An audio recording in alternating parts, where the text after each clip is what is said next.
Well, in the era of all this rapid change, in the era of software like this, right? Or OpenAI doing their thing, ChatGPT just like taking everyone by storm. Do you even make goals anymore? I mean, do you at the end of the year say, hey, here's our new 5-year goal? This business podcast, the Two Business Guys Mastermind, uncovers for you secrets and share tips and tricks to entrepreneurship as they mastermind on how to have startup, operational, and overall business success so that you can go on to get better results. Enjoy. So today we're going to be talking about whether or not AI is eating the world. Remember back in the day, it was software is eating the world, right? So now AI has jumped on the scene and the two business guys are going to mastermind on how you can use it to make yourself some money. All right, Rob, how you doing, man? Doing well, brother. Doing well. So off screen, everyone, we were talking about how, ChatGPT, DALL-E, all the stuff that's rolling out of OpenAI is just, kicking the door down. And we started wondering, well, in the era of all this rapid change, in the era of software like this, right? Or OpenAI doing their thing, ChatGPT just like taking everyone by storm. Do you even make goals anymore? I mean, do you at the end of the year say, hey, here's our new 5-year goal? Because if you make that goal, Rob, then this new something comes in November like it did. It gets 1 million users. Are you not looking at that and asking yourself, what are we doing as a company? How can we take advantage of this? What companies are going to be spun up to compete with us? You got a 5-year goal, and it may not have included anything related to a new technology. So should you blow up your business plan? That's the big question I want to know, and we're going to get into it. Should you just blow up your business plan when a new tech is introduced? What do we do? Yeah. So I'm gonna let you talk on that question first. What do you think? Because I think that you already know kind of where I am in that space. But what are your thoughts? Because I know that you're the new tech, new app, I new love software. new I software love, guy. yeah. And I can tell you, Rob asked me, he says, hey man, how you been? What's been happening? I says, well, what's been happening is as I've been noticing these new technologies coming through, it's been, and then I'll go down a rabbit hole in learning them in the middle of having been on the end of another rabbit hole of a new tech, right? So it can get you in a position where you not knowing what to do next because so much stuff is happening so fast. It was just NFTs, and then somebody does some bad stuff, and people get off the NFT wagon, and then it's like cryptocurrency. It's like, well, let's jump in on that. Everybody was jumping in on that, and then people start doing bad things. People, wallets getting stolen, and all that kind of stuff. Right in the middle of learning that, so then OpenAI says, "Oh yeah, we're ready. We've taken $10 billion that we got, 8 years ago, and we've created something, and it's going to Hmm. change everything." Then this comes out, and it looks like the new internet in the middle of the new crypto internet, in the middle Yep. of the metaverse, in the middle. So what I have found that works for me is, I've always said this: dip your toe in to the new thing. You dip your toe in, you check it out so that you have familiarity. You continually ask yourself, how can I spin something up that for me, that will work for me, but on a separate level? So that way you have, and I've, for me, bro, I've gone out and I've gotten my domain names related to this new thing, whether it's NFT, Meta, whatever it is. And then I'll spin up a small landing page with some information, maybe trying to see if people kind of land on my page and get over to my newsletter or something like that. That's the dip, that's the toe dip. So that when it spreads like this, now at least you have familiarity, and then maybe you've gotten some traffic to your sites or whatever, and you can take advantage of it. This is the beautiful part about positioning yourself with an open mind to what's coming, and I think some entrepreneurial dexterity, right? Y'all catch that word, entrepreneurial dexterity. Now, the risks are that you will be new shiny thing out of any kind of consistency. And that's the potential balance sometimes. Sometimes I'm just so in on one thing for a whole week and my mind is expanding, exploding, and then something else gets left out. Right. So I'm trying to navigate that. And as we talk to you all, you're going to have to navigate that because you cannot put your head in the sand on this. Trust when I say this, when you see all the things happening and all the businesses that can be spun up, you need to jump in, start doing a couple of things in that area. What are you thinking, Rob? Yeah, now I think that it's really important to remember, and like I said, I come to this from a little bit different perspective. I'm a little bit slower on things, a little bit more methodical, and a lot of it comes from, in the Marine Corps, we learned about a couple of things. Number one, we improvise, adapt, and overcome. So whatever the obstacle is, whatever the thing that's there, we address it and we use, right, that dexterity, that entrepreneurial dexterity, that ability to think, that ability to improvise, that ability to adapt, to overcome the challenge. But I think what a lot of people are doing is they get scared of the threat. They don't actually analyze the threat, right? Whenever you look at these new fads, like I think you think of music, right? Remember when mumble rap came out and everybody was like, "Oh my God, They're mumble not rap is talking. going to be the new," right? They're not talking. It's going to be the new thing forever. It's like, no, it's fad, right? They call it 15 minutes of fame for a reason. There are trends, there are fads, and there are things that get sticky. And I think when you look back over throughout history, you were just talking about this, right? These new tools come out, Mm-hmm. and that's great. But a new tool is just that. It's a thing that allows you to do something differently than you may have done it before, but Mm-hmm. it doesn't change the overall relationship of the things one to another, Mm-hmm. right? Cars didn't replace horses and buggies when the Model T came out, right? It took another 30 years before the normal mode of transportation was cars instead of horses and buggies. And if you go to Amish places and right, still today in 2023, people use horses and buggies and not cars, Mm-hmm. right? And they still get done everything that they used to get done. The key thing to it is just because a new technology comes in, it doesn't mean the old technology doesn't work. Mm-hmm. Right. And so if what you were doing, right, I was just speaking at an event for some realtors the other day. And one of the interesting things about it, there's all these new softwares and all these new things that are out there, and they're Yeah. trying to get the agents to use this stuff. And one of the agents, he was like, I have my list of 200 people. I know who refers to me. I know who does it, and it works, and I'm making money, and I'm good. And she was like, so are you telling me that I have to change? Right. And I was like, first of all, like, Settle that seemed down. like Pump the that brakes. seemed like that, right? That seemed like that's directed to somebody else. I'm like, no, you just said it's working. So why are you changing anything? Right? If it's working, there's no need to change. But be aware that there may be a time when it doesn't work. And if you get to that time that it doesn't work, like you said, be aware of the other tools so that you can pivot, so that you can adapt, so that you can overcome.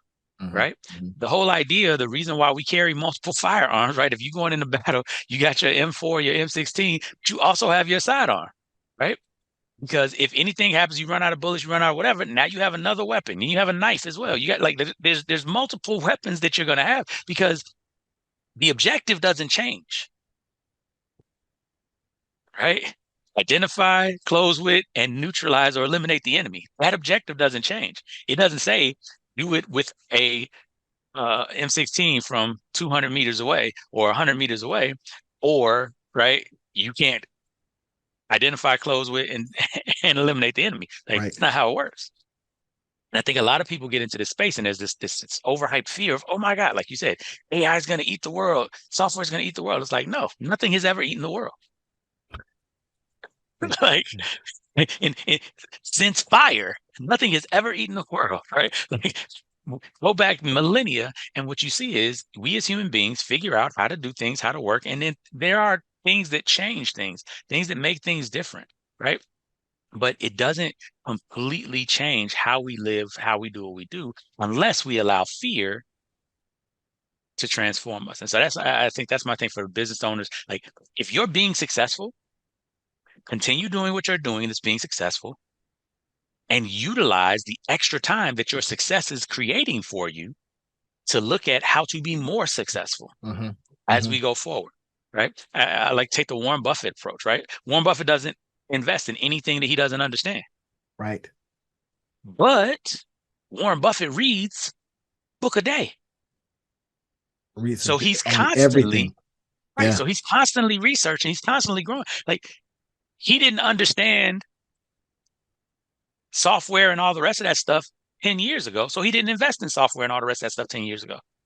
But he's investing in software companies now. You know why? Because he's learned a lot about software over the last 10 years. Hmm. And now he Hmm. can take what he knew about insurance, what he knew about Coca-Cola, what he knew about all these companies that he understood.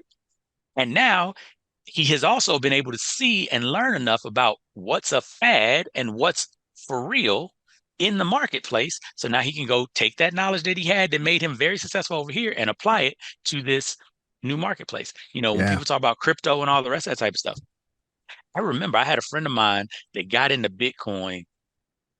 So I got out of Marine Corps in 2017, right? And he was talking to me about Bitcoin in 2016, right? Now, if you look at it, Bitcoin in 2016 was like $10 a pop or something Oh stupid, man. right?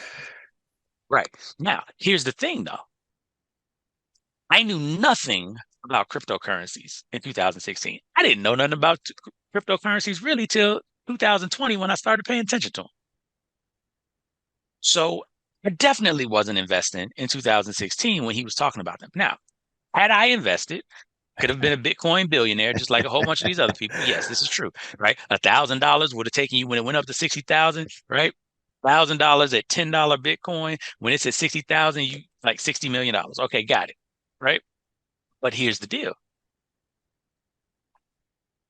that's luck, and a lot of people don't realize that that's luck because there was nothing that told you Bitcoin was going to be amazing, Right. Right. right? And that's my dip your toe in moment. Exactly. But Right. now And here's the I dipped beauty, my toe in and made a couple bucks, but not a lot, but a right? couple bucks. Right. And here's the deal. Now we have the market. And you can see what the good companies are, what the bad companies are. There's all types of education. There's all types of interfaces, right? Because remember, back in 2016, 2012, what you had to do in order to get Bitcoin, like you had to go to these machines and where you could never get cash. You could never like there was Yeah. transactions and all the rest. It was a very small Yeah. niche markets where you could actually even do this stuff. And so I think that's one of the things that a lot of people don't pay as much attention to is we're only 7 years later, 6 years later. And not only do you have, right, you've got Coinbase on my phone, you can get crypto in Robinhood, right? Like I've been able to go purchase things that are still good stocks, good crypto currencies to have. And one of the things you find, like we talk about with the gold rush, the coin isn't as important as the things that support the transactions, The shovel, right? the satchel, Exactly. the picks. Uh Exactly, right? So yeah. those are the things, and that's what I've learned over this time. So I'm looking at the companies that are actually creating the marketplaces and creating the trade place, right? Those companies are actually scaling up. Now, Bitcoin again, because it's the granddaddy, it's gonna be there. That's great. But you can still make a ton of money. There's a whole bunch of stocks that if they go from 1 to 1,000 or 1 to 100, you're making just as much money as you would have made with Bitcoin when it went Yeah. from a Yeah. 100 to 60,000. I think one of the goals I remember talking with, and this guy became actually a Bitcoin billionaire, and I can't remember his name, but he says this is what he would do. So you start looking at these strategies, right? And depending on the kind of business that you have, whether you have a YouTube channel or something like that, you're always checking these things out, right? So this guy said he had what he called a sniffer. Mm. And this was basically a person that just sniffed around and checked things out as they were emerging. That was his goal. So, you can call him a sniffer, researcher, whatever, right? Or dog, So, yep. because he had a sniffer, so he positioned himself in a way that his sniffer would just bring him ideas, bring him stuff that's been noticed, or if you have a trend watcher or whatever you want to call it, right? And then you start asking questions of these trends. You start applying insights Mm. to these different things that come in. And again, depending on the business that you've built. Now, I tried to build a business that can do different things should something emerge that seems interesting, because I always wanted to have an interesting life. And having an interesting life means creating a business that can do different things. Of course, there's Mhm. downsides to that because you're constantly doing different things. You're not doing one thing consistently, and you got the Right. one thingers. just concentrate on one thingers out there that Right, say, right. hey, you only build and make money when you concentrate on one thing. Well, that's fine. Right. So anyway, depending on the business that you're building out there, if you got yourself a sniffer, if you got yourself, you position yourself to always and constantly dip a toe in to check stuff out and say, how can I apply this new thing to what I'm doing to save me time, to help me run up my business in a whole different way, help me reduce out cost. Right. I'll give you an example of how ChatGPT and the things from OpenAI have already impacted my own business. Is that I find myself, I'll give you an example. I had a programmer that I was going to work with. Right now, this is if you're listening, programmer, I apologize. I'm sorry, but I put it in. I put the same. I asked ChatGPT to create me a PHP script, right? Particular software script for something I wanted for myself, right? I says, hey, look, I'm tired of going to these name generators and they're not doing what I want to do. So I wanted to create my own name generator. So I says, hey, ChatGPT, create me a PHP script for a name generator. And it just created me a script. And I was kind of like, oh, that's what I needed. So then I went to my programmer and says, hey, is this code any good? Now I could have went to ChatGPT, but I don't know if it's lying, right? ChatGPT has been kind of like, people are saying this thing is lying. It's not right.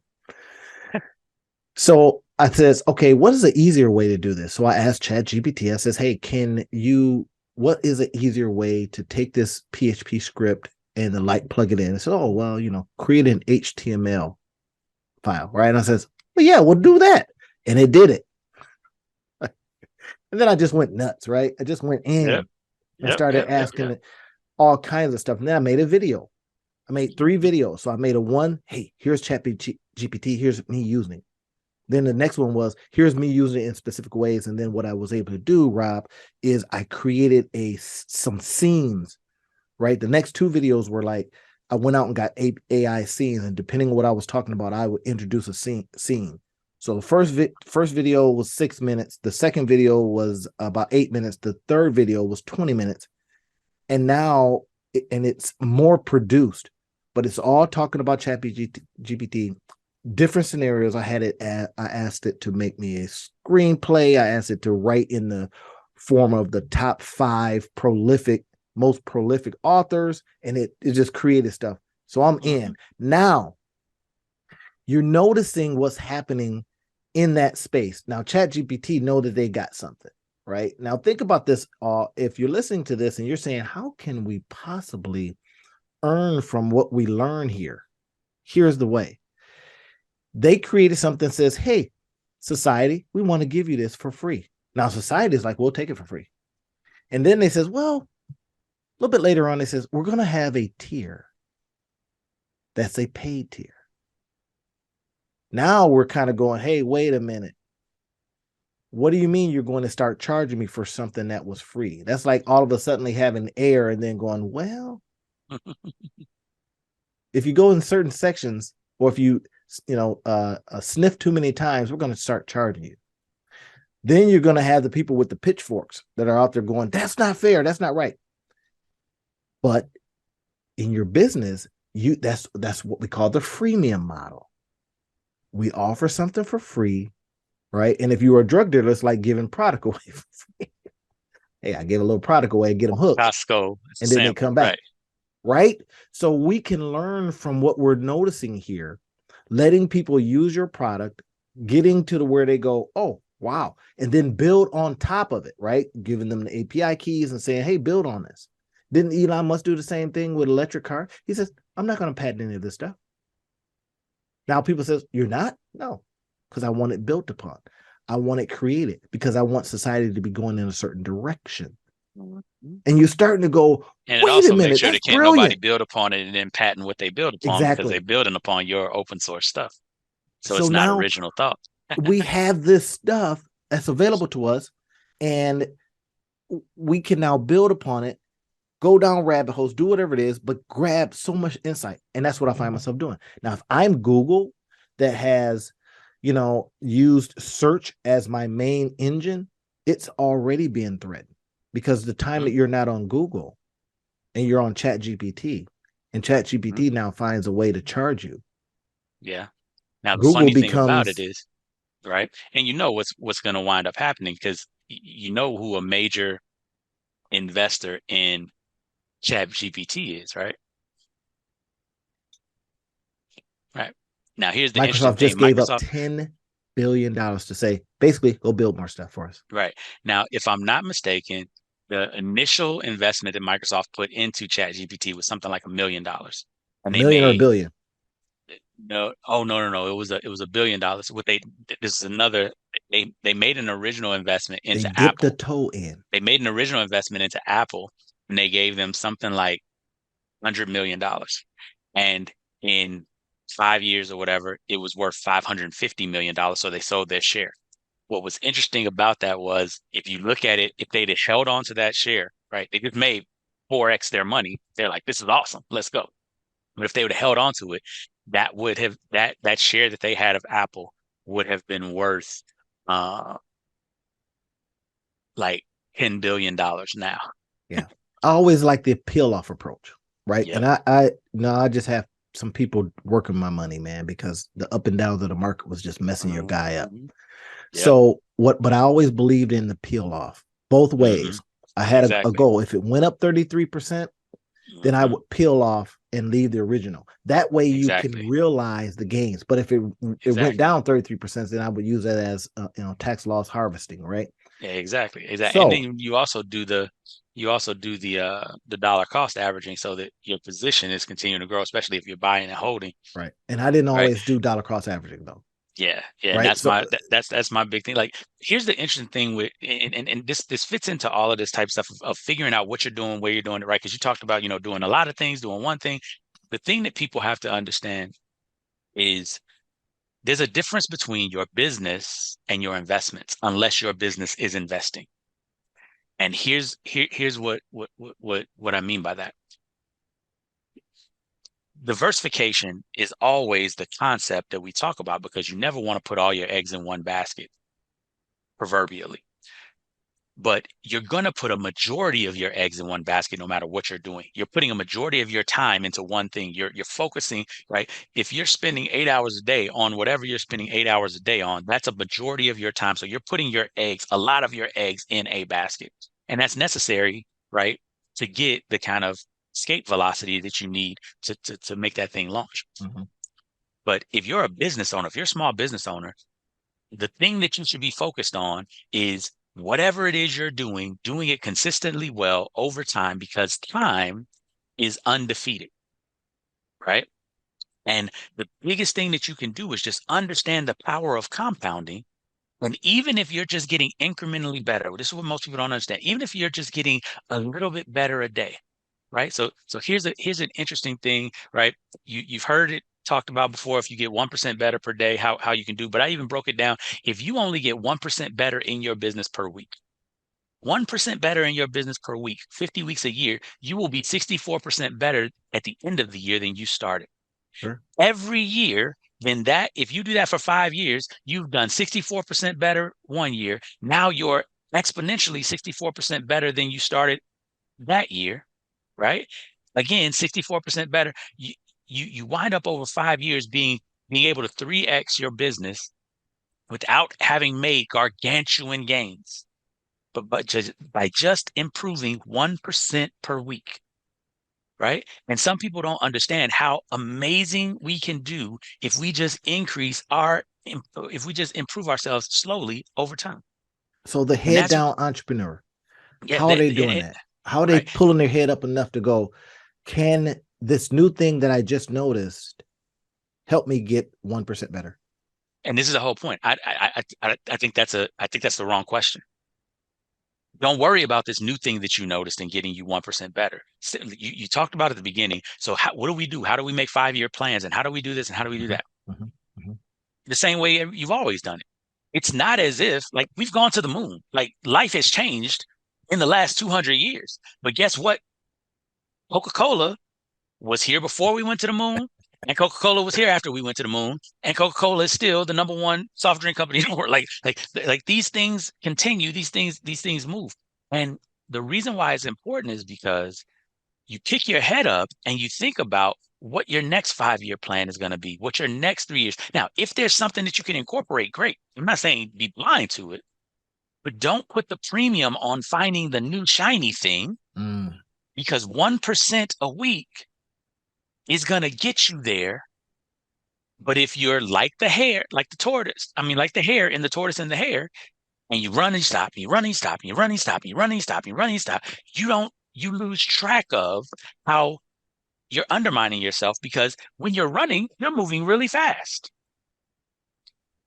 but you have no concept of how long you were taking a nap. That's incredible, man. As I've been toying with this idea of creating a piece of writing. I don't know if it's going to be a book or whatever, called The Tortoise and Hare Business. Mhm. And with the idea that why decide? Given what we are faced with now and the opportunities that exist now, do I even have to decide to be a tortoise or a hare? Or can I have a tortoise Yes, business and a hare business? That's and right. that That's diversification, right? it That's diversification. I agree with you. so and then what becomes even more strategic is, and you don't even have to operate these businesses. You get Exactly. yourself an Now you're an operator, investor. right? You jump right to what Robert Kiyosaki said in his books, right? You jump right to investor.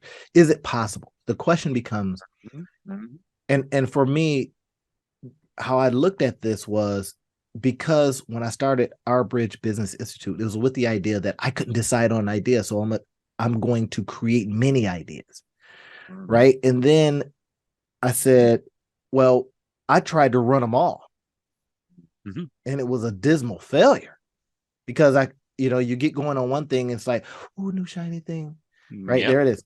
So, but if you have a business that your whole job is to create, have someone operate, make money, right? And then Exactly. you become, in essence, the advisor to that business. That actually modeled this Our Bridge by a guy that I saw that was doing just that, right? He would Mhm. have all these different businesses.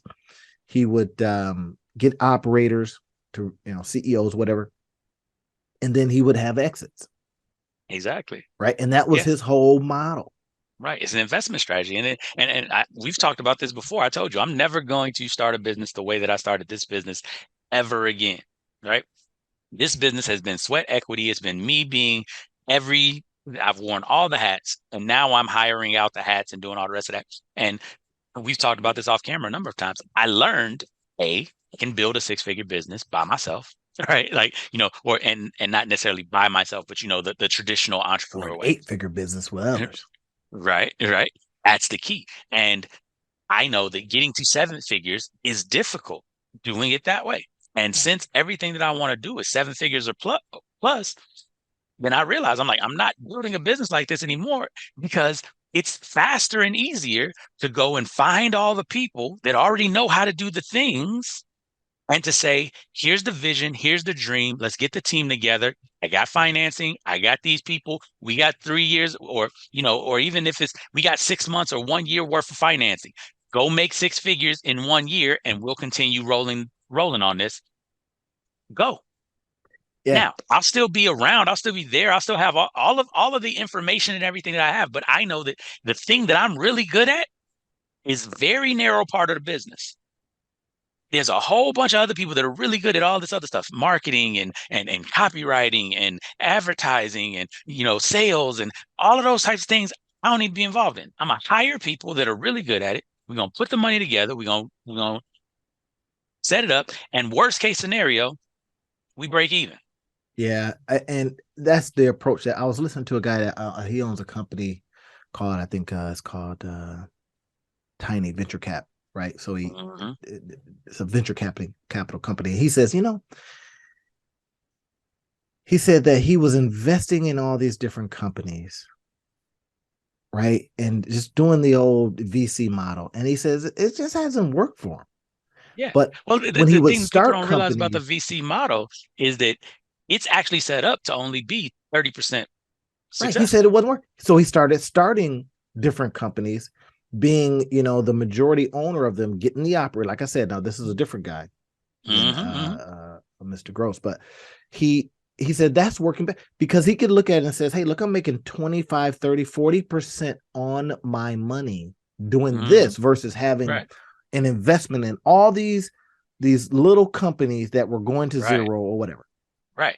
Yeah. Now that's the key. And the key with that is if you know that your skill, like my skill is leadership. My skill is getting people together, getting the best out of them, and getting them to do extraordinary, even with ordinary talent. Right.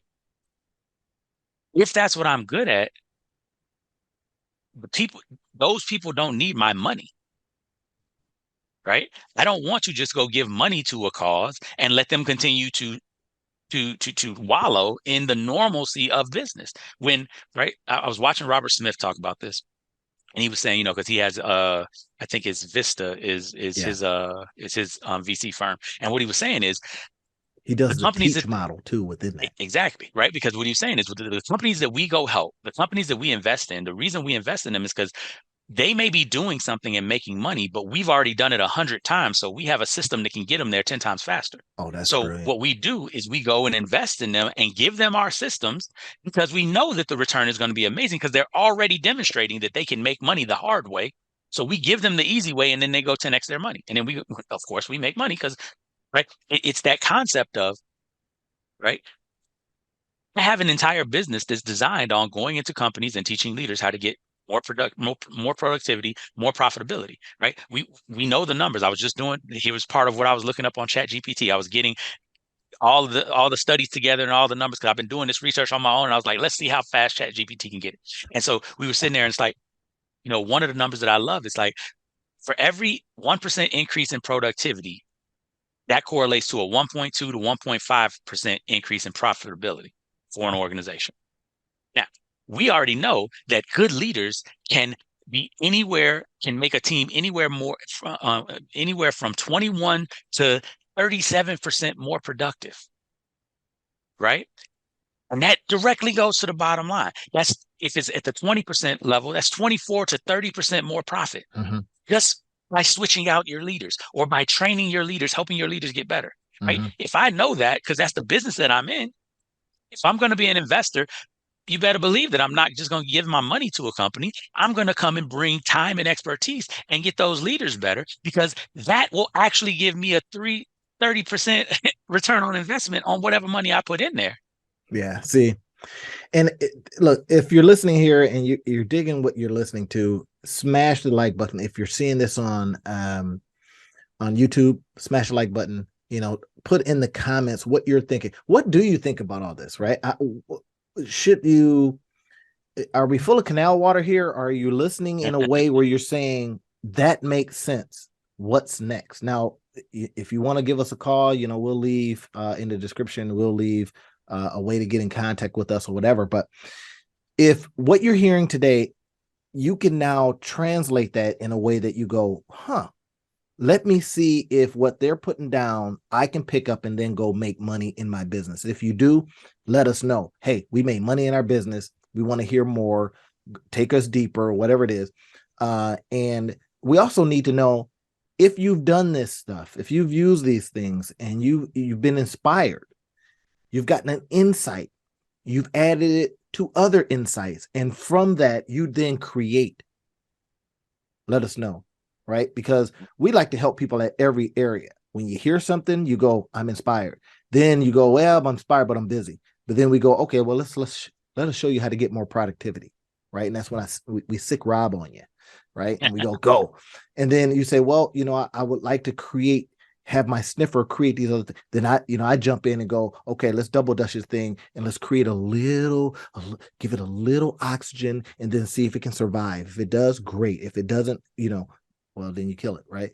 But then that becomes the opportunity to increase your business in a very particular way.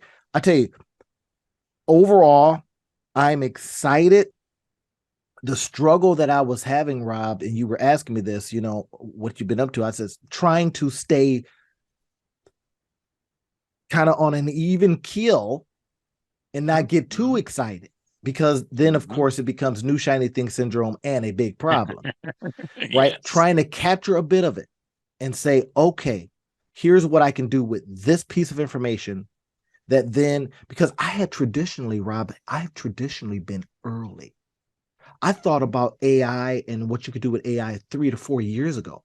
I can remember it very specifically. I was walking down by St. Mary's Hospital, right, doing a walk on Jefferson Street, and I says, it came to me, you and your AI making money. I wrote it down, right, because I keep ability to write stuff down or on my phone, right? And I says, you and your AI making money, and I just left it there. I literally looked in my tub of ideas. I had a note that was dated 3.5 years ago. You and your AI. Back then, it was you only had Siri and Alexa. But I thought, they're going to come out with more AI. What can we do with those AIs? And I did not forward that because I didn't know how deep we would go in this stuff. But I wish now that I had created a landing page, put something on it, you and your AI making money, find out how, blah, blah, blah. Right? Something like that. And then when all this came, added maybe a couple of articles, blah, blah, blah, got some content on it. See, that's the business that I have.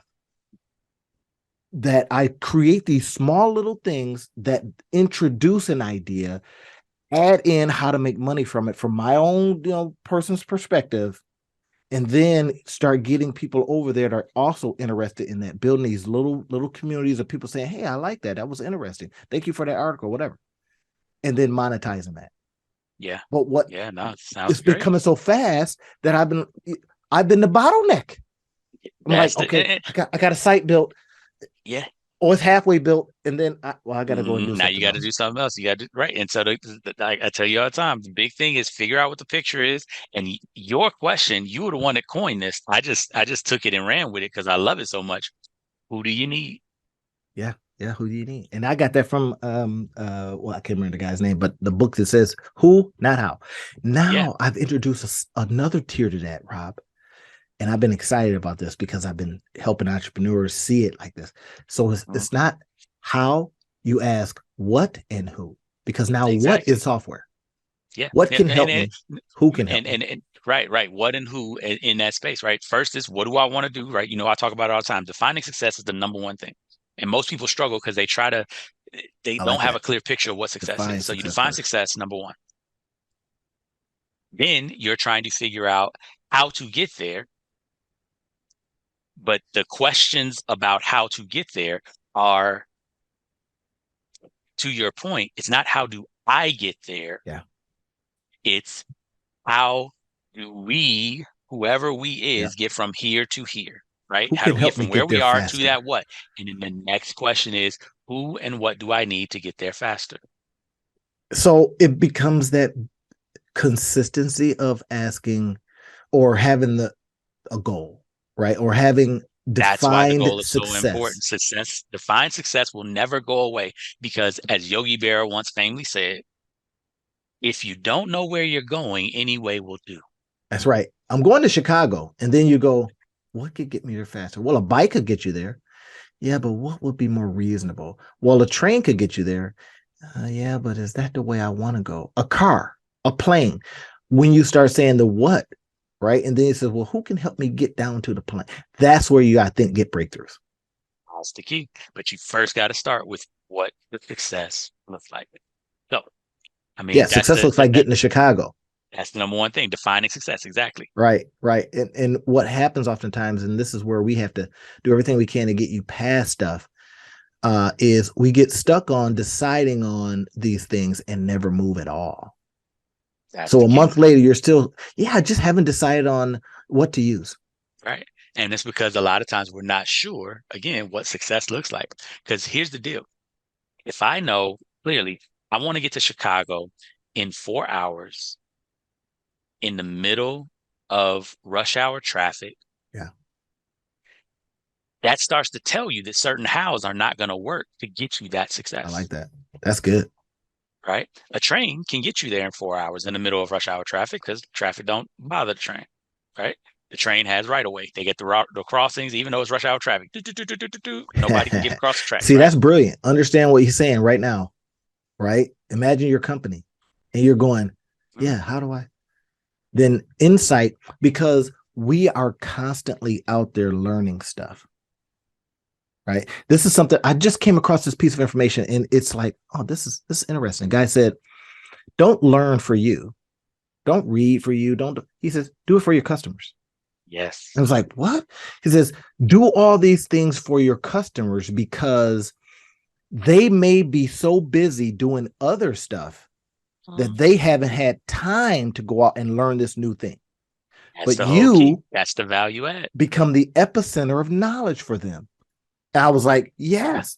So, because there's a degree of, should I be selfish here and spend the day learning something? Because I'll spend whole Yeah. days learning something. In the middle, I'm like, what are you doing? Well, That's the whole key. now you're learning What for your customers. Once you define success, the how becomes illuminated. Yeah. If you can't define success, then the how doesn't make sense. Yeah. That right there, I think, is so applicable, right? It is some entrepreneurs that I've been talking with and coaching lately literally been making me so proud because they've gotten rid of distractions and gotten stuff that I laid out done. Those are the ones I get most proud of, right? Is that you say, do it like this. Or what do you think about this? And they go, I see myself being able to do that. I says, now you don't have to do it yourself because you can get somebody to build you templates. You can get somebody, no, I want to do it myself. And then they remove the distractions to get it done. And then that next week you see, or you coach with them and they got it done. Right now it says, now that you've done it, ask yourself a question. How much time did you put into it? And can you hire it out at a different level? Yeah. Right? They've done it. Because we all, I think, have the DIY gene in us. We want to do it ourselves, right? And all we look at people that's doing it and be like, get out of here, I can do this. But should you? No, you shouldn't. Exactly. Exactly. You You have to shouldn't be start doing that. understanding what your strength is. Just because you can doesn't mean you should. Right. And that I think becomes that productivity leverage moment. Just like with chat GPT, you could spend, I found myself, man, I must have been in it for about 4 hours. Now, this is before they start introducing, they're The slowly limitations. weaning you off of just being in there Going. for hours. Yeah. And they're starting to go, hey, this is too much for the day. Yeah. Right. I And think it's because introducing like the I think paid tier. I've heard site is It's down coming. like 96% of the time. Yeah, 96% it's of the coming. day. Because it's so overloaded. But yeah, no, Right. I agree with you. And at the end of the day, it's understanding. I think that question, just because you can doesn't mean you should.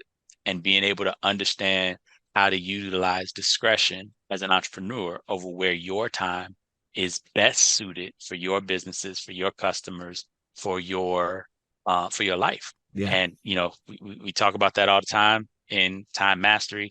That's the whole key is how do you know what you're supposed to be doing with your time? How do you make sure that your time is not only efficient, but how do you make sure it's effective? Yeah. And you got I believe a workshop webinar coming up on time mastery. What's the name of it Yeah, again? yeah. We're doing a double your time masterclass. It starts Monday actually.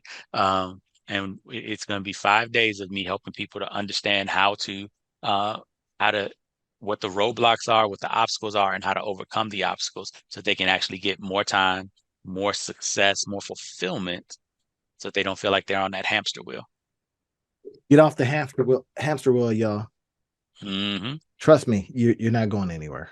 Yeah, yeah. Unless And they that can go hamster to wheel is like, connected to something that creates energy, and then you can take the energy and package it and sell it.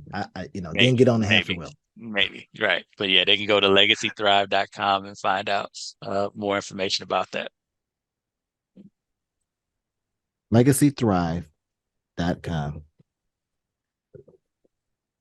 Okay, now if I were Russell Brunson, I would be showing you some stuff, and I'd be all excited. I'd be like, hey, you got to go over here. You got to. But y'all know what to do. There we You've go. heard us talk about these things, these productivity hacks, these opportunities to, do stuff with your time. Now you're going to get it from 5 days from Rob on how to do it. Walk you right through it. Any questions? None? All right. All right. So, hey, Rob, what else can we share with our audience about these uses of software, whether or not you blow up your business plan, whether or not AI is eating the world? What can we leave them with that gives them hope on how to leverage all this stuff? Yeah, I think like I've been saying the whole time, it's Don't blow up your business. Don't feel like you got to start over from scratch. Oh my God, I did it so wrong. If it's working, remember that it's working. That doesn't mean it's always going to work, but it does mean that it's working right now. So you do not have to panic, right? Like, calm down, relax, utilize your ability to think into the future and to analyze the situation and come up with the best solution for you and for your business going forward. Do Yeah. not make decisions out of fear. As my father always says, in a time of crisis, those who panic perish. Those who panic perish. And and, and I kind of take a slightly different approach on that. I always say if you keep a toe dipped in, you create different lanes, then you've basically in your business, you've made room for these new opportunities. If Exactly. Kodak had says, we're going to create a digital division Mm-hmm. that's literally going to challenge our traditional division, Mm-hmm. Mm-hmm. and then gave them enough money, enough, to breathe a bit. But if you want more, then create something that we can use. Even if, and I've heard this before, even if it cannibalizes the cash cow business. Right. And at the end of the day, that's all about making reasonable and reasoned decisions. See, and that's the other fear of the other side, right? Kodak did the exact opposite. Kodak put their head in the sand and acted like it wasn't happening, right? Yes, you will get slaughtered, right? Kodak does not exist anymore, just so that everybody's aware, right? Bankrupt, got all the stuff got bought out. Eastman Kodak had been in business for over 100 years. Kodak does not exist anymore because instead of doing what worked and planning for the future of the new thing, Kodak said, nope, there's nothing new happening here, nothing to see here. Nope, we're not going to patent anything. We're not going to do. They owned the Yeah. technology for digital cameras, Yeah. for digital photos. They own that technology. They could patent it. They could have licensed it. They could have done some. They could have created other streams of income. So let me be very clear here. What I'm not saying is try to act like the future ain't coming. That's not what I said. What I said is don't panic because the future's coming. But you best believe and you best give the appropriate appreciation to the fact that the future is coming. But also remember that it's coming. It ain't here. All right. Y'all heard it. Take that and run with it, make some money, and then let us know how you did it. All right. There we go. All right. That's it. That's the show. Talk again Nice. soon, y'all. Y'all have a great one, everybody.